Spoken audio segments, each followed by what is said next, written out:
The 25th of January, 60th parallel in Sweden. Sheep on green grass. This is getting a bit of a repetitive issue,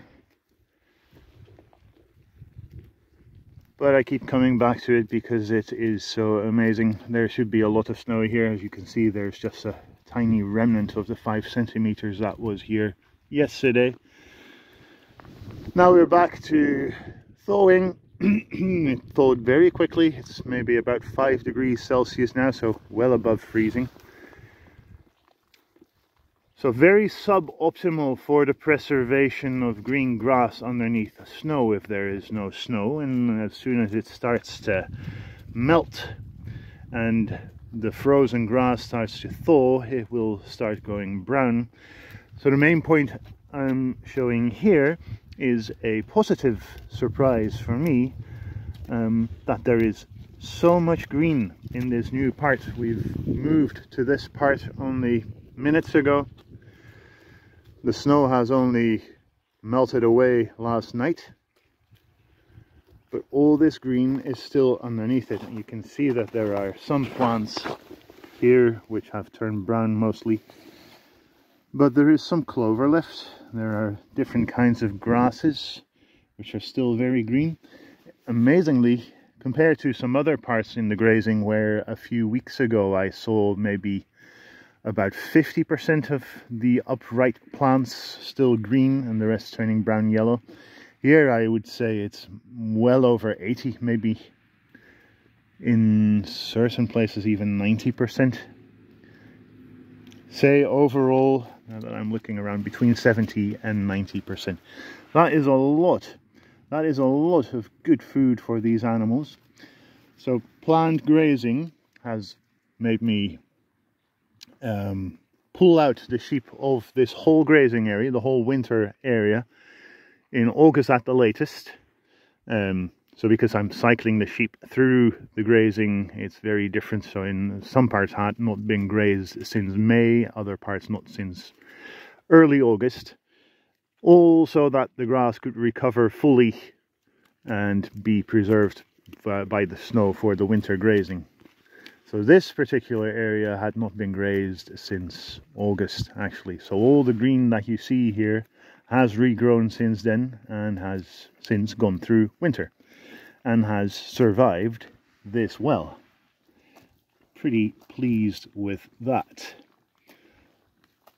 It would have been better though had the snow remained and had the temperatures not gone above freezing, which has happened 4 or even 5 times now this winter.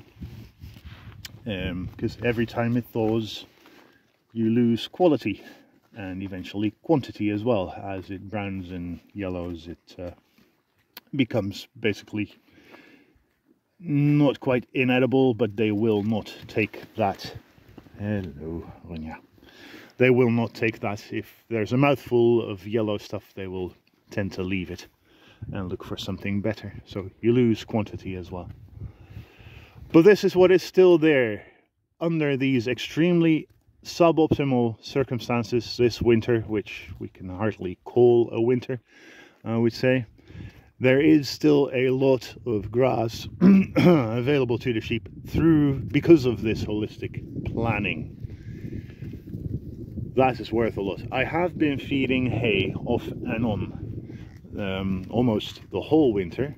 Last winter I really made a point of not feeding any hay until I had no choice anymore, when I basically ran out of grass, and mostly because that time there was more snow, but there were also above 0 temperatures, but not quite as extreme, and that meant that the snow didn't quite melt away, but it partially melted and then refroze again, and eventually we had a layer of 10 to 15 centimeters of solid ice on the grass. So there was a lot of grass still left, but they just couldn't get at it because they can't. They can dig through snow, no problem, but they will not dig through ice, of course. So this year is very different, and yet while it could have been a lot better with full-time snow cover, it is still a lot better than not having planned at all, because then there would have been no grass for them here anymore. Anyway, then I would just have left them on this grazing area until the growing season stopped, and they would have gone through the whole area the whole time. Full-time occupation of the whole grazing, that is kind of the standard way of doing things. And basically they would have eaten everything down. Or not everything. What they would have eaten down would have been basically overgrazed. There wouldn't be anything left. And the plants that they wouldn't have touched, they would not have touched, and they would have been yellow-brown already at the start of the winter season. The planning means that you have the optimal amount of green grass before winter starts. And that is what we're looking at here. So let's have a look around in as far as you can work that out. This is the shelter. This is the center of this grazing area of 2 hectares. The whole area has been divided in 4 quarters, roughly equal, but not quite. They've had the quarter which runs from the shelter to the fence, almost by the red house there, and then to there, and there, and there. That's quarter 1. They took care of that first. They have just finished with the second quarter, which is there. So half of this 2 hectare area has now been grazed this winter. Now we've just started with the second half, and to be precise, with the very first part of the 3rd quarter. I hope that all makes sense. So that runs from the shelter, this fence, to the tree line there, and then to a corner there, and back to the shelter.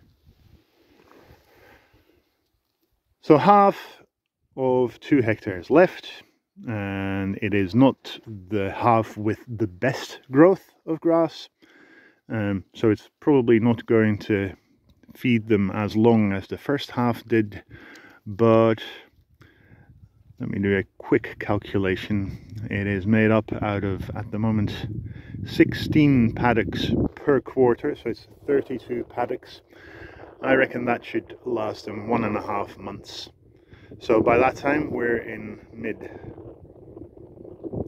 well, that's not bad actually, 25th of January, 25th of February, so we're well into March.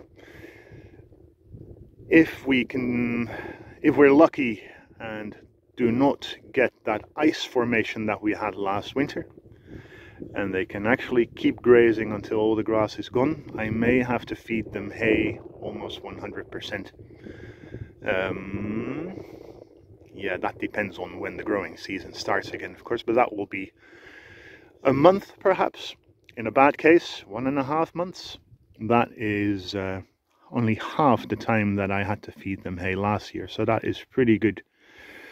And keep in mind that at this latitude, or this the area that I live in, most people have their animals on hay at least 6 months of the year, 100%. There is no grass to eat for half of the year, and in many cases it extends well beyond that, and even during the growing season some will supplement with hay because there is actually not that much grass. My sheep are 100% on grass. Well, if I wouldn't feed them hay every now and then, I have to finish that bit of information still. I forgot about that. But if I wouldn't supplement feed them as I have the first bit of winter so far, and I didn't have to, I'll explain that later, but I could have them 100% on green grass, grazing as they are doing now, for 10.5 months. That is pretty damn good. That saves a lot of money and or time buying or producing hay. And it keeps them happier because they're displaying natural behavior. They're looking for food. They're not standing around bored until the hay is given and then they eat their bellies full immediately and then they get bored again. This is good sheep life, I think. So why have I been feeding hay if there was still so much grass? In part, there are several reasons. In part, because this little area here, my screen freezes. Okay, here.